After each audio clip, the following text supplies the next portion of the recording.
series, Proof Positive.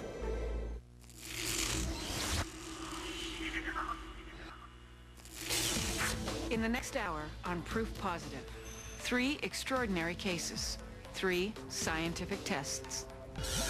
As remote viewers, they use a psychic energy to pinpoint the location of a designated target that could be anywhere in the world. 3 stories of the paranormal, 3 scientific investigations. Only one will be judged proof positive. Which one do you think it will be?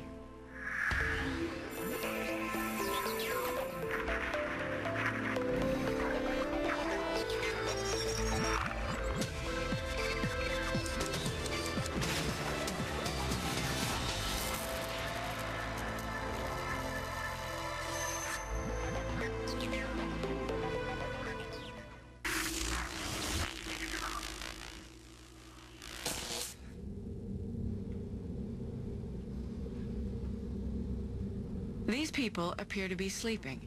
In fact, they are remote viewing, connecting to a person, place, or thing they've been instructed to psychically locate.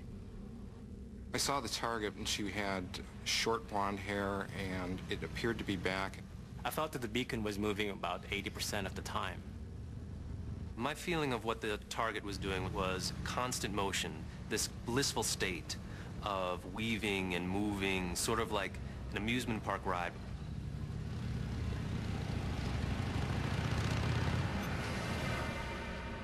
Imagine being able to visualize in your mind actual events that are taking place hundreds of miles away. David Morehouse, a former CIA agent, believes anyone can do it. He's perfected a psychic spying technique called remote viewing, and he says he can generate the evidence to back up his claims.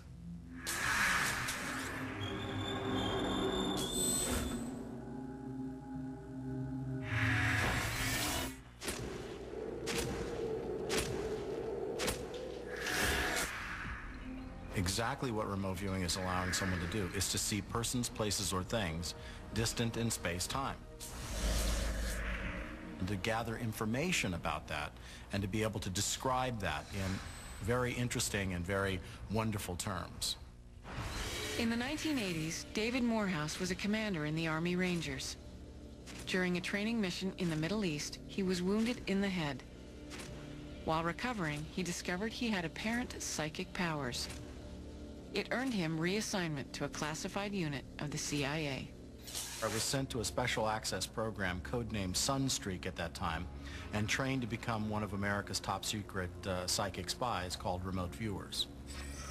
Every day that we came to work, we worked a rogues gallery of targets. It was a constant barrage of things that were ugly and sinister and moving targets. As part of a remote viewing team, Morehouse worked hundreds of cases, from searching for a Soviet jet that crashed in a jungle carrying an atomic bomb, to tracking suspected double agents. His most famous case was helping to determine the cause of the 1989 Pan Am 103 crash over Lockerbie, Scotland. The rumors are that the CIA spent around $50 million to continue to pay for the scientific research and development of coordinate remote viewing.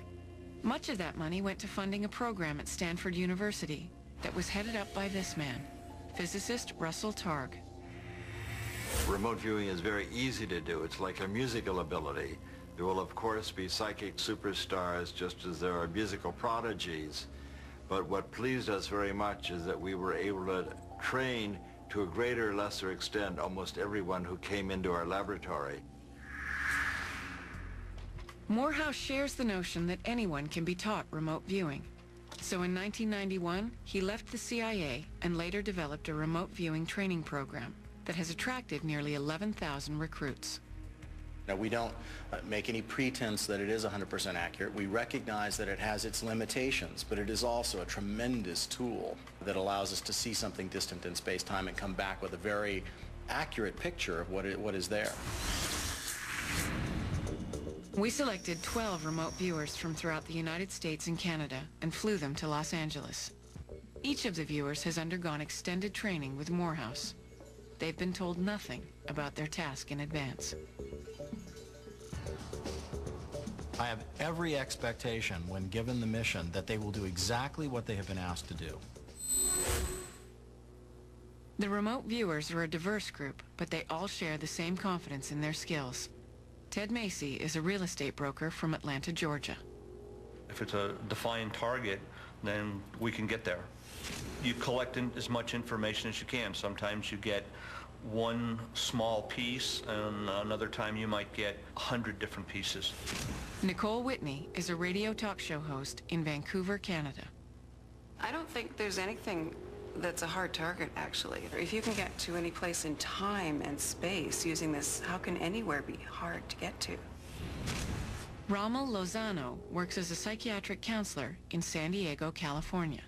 It's something that I'm experiencing myself.